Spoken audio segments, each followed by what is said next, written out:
always attracted my attention in these two readings. One in the second of Things, the other in the Gospel.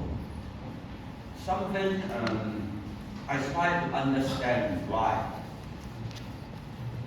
For example, in the first reading, Naaman, after he was healed,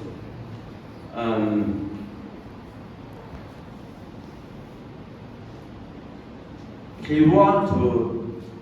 wanted to give the gift to Elisha to thank him. He said, "Please accept a gift from your servant."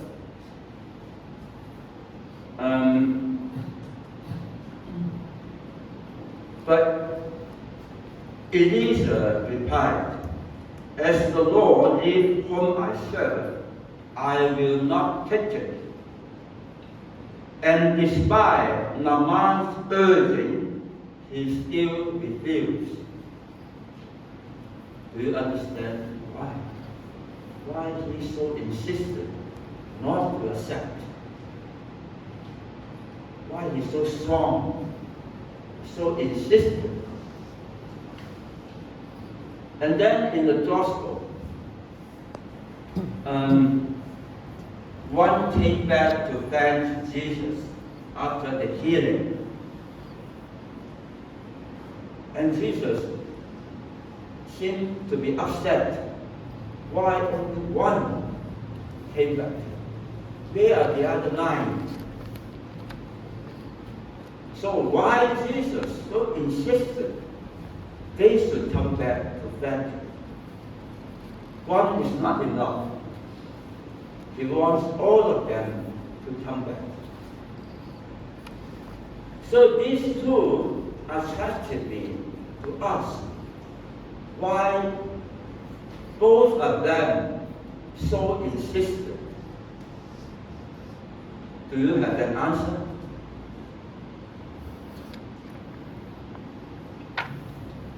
So I try to tell you my answer, my own reflection.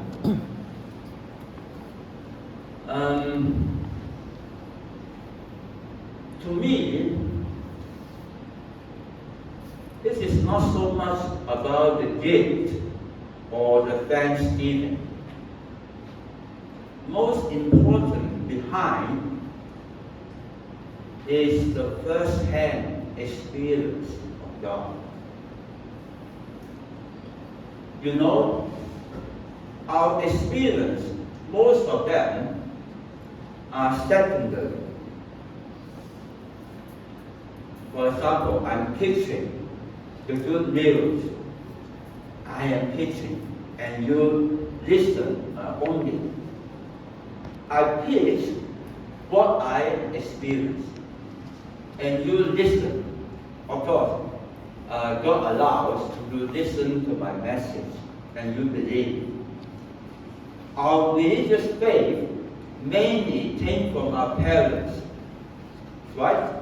My parents taught us our Christian faith. We were baptized. We became Catholic. Now we are attracted by the Jesuits.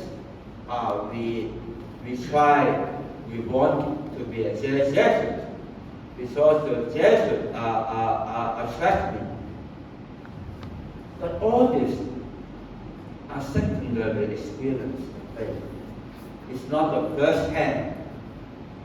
First hand means I have the personal experience of God. First hand. Not only say, people say China is like that, or China have many things to see. People told you about this. You have not gone to China, for example. You saw many pictures in the TV about different places in the world, but you haven't been there. So most of us we don't have the first-hand experience. That's right. In these two stories. So Naaman has the first-hand experience of healing. No doubt he was grateful, he was healed. But he thought this was the gift of this prophet. This prophet was powerful. This prophet healed him. So he wanted to give thanks to this prophet. So he wanted to give him all the gifts to thank him. But he himself has not direct experience with God.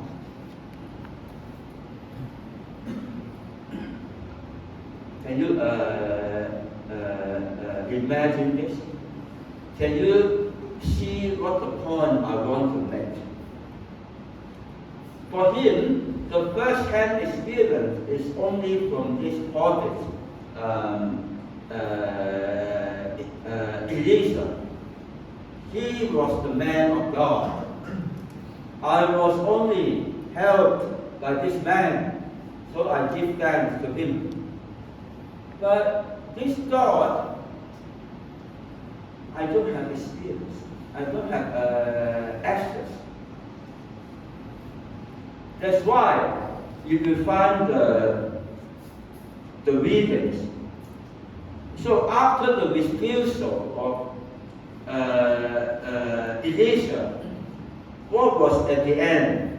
Naaman said at the end, if you will not accept, please let me, your servant, have 2 meal loaves of earth, for I will no longer offer holocaust or sacrifice to any other God except to the Lord. It seems to me there's a change of Naaman. After the refusal of Elisha, so he suddenly got the insight. Let me fetch the soil from this ground. I brought it back to my country. This soil, this earth, symbolizes the God of Israel, the only God of this world. You can see the change. To me, it's a change of his heart. Now, he interested to this first-hand experience with God. Through this worship, directly to this God. Not only saying, this God of Israel, this God is powerful, He is in Israel. No, this God of Israel, come to my country also. Come to me directly. I can worship Him directly. I think this is the fruit of Elisha's insistence of refusal to his gift. He wanted to change Naaman's attention from him to God.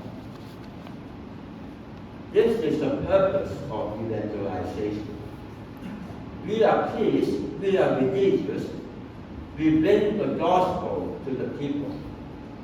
But the most successful evangelization is people not to give thanks to us, but finally in prayer, in adoration, in Eucharist, people slowly get the direct conversation with God, direct encounter with God.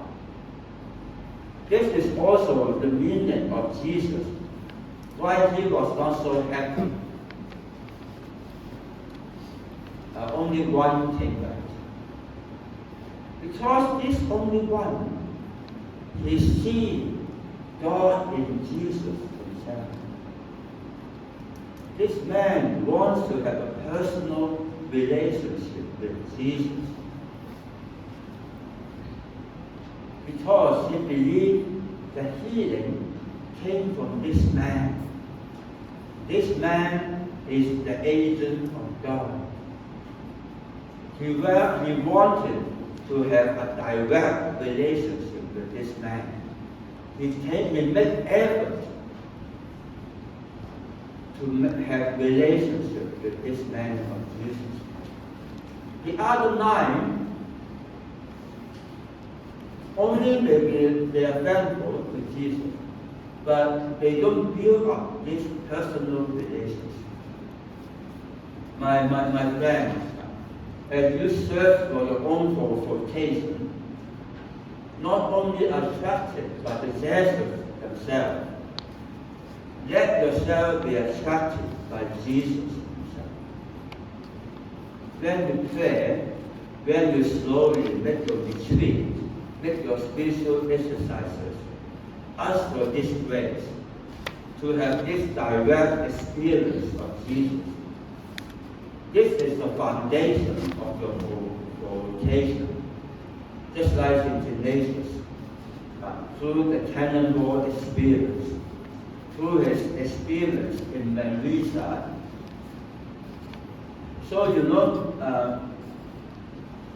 St. Ignatius, even after his conversion, he was preoccupied by his own version of God. He has to make confession every day, every week, that you know about. Because this is what he was told by the church. You have many sins, you have to confess. Okay, you continue to make confession.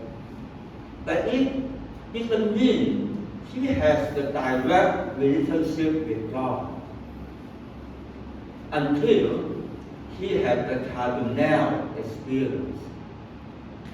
God revealed himself to him. And he said, the Lord taught him like a teacher. He was teaching his student step by step to know about the secret of spiritual life. That's why he jotted down his prayer, his spiritual exercises. This was his first-hand experience. Afterwards, he wanted to have spiritual conversation with people. He wanted to guide people to have this first-hand experience with God. In the 15th annotation of the spiritual exercises, he advised the retreat master not to interfere too much, not to speak too much. Let the retreatant have the direct experience with the Lord. This is the whole dynamic of the Ignatian spirituality. St. Ignatius believed each one of us has the access to have the direct experience with God. So I share with you this morning my own cannonball experience.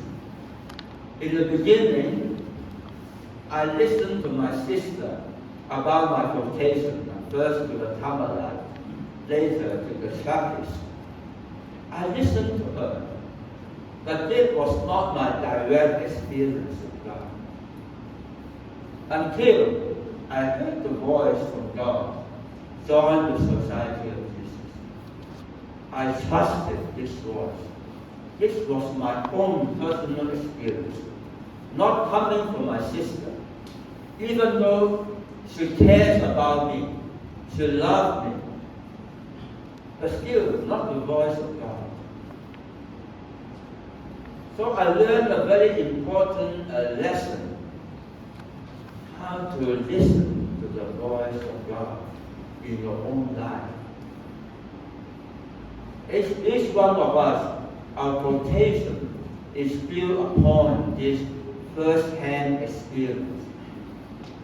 You can, in the story of the Old Testament, from Abraham to Moses to Joseph, all this, they have direct encounter with God that makes the difference. So I ended in a little poem. Have you heard about this poem? Two roads diverge in the wood. I chose the one less traveled by. They make all the difference. So in the woods, there are two roads. Sometimes we chose, many people walk this one. But this poet said, I chose the one less traveled by. The less traveled by symbolize the voice of God who is telling you where to follow. Fewer people follow. If you follow this path, then your life makes the difference. So I encourage you to trust more your own experience in your prayer, in your conversation with God. May God bless all of you in your vocation journey. God bless you. Xin tóm tắt một chút bài giảng của cha cho anh em. Let me summarize our topic, your homily. So, cha Giám Tỉnh khởi sự từ hình ảnh của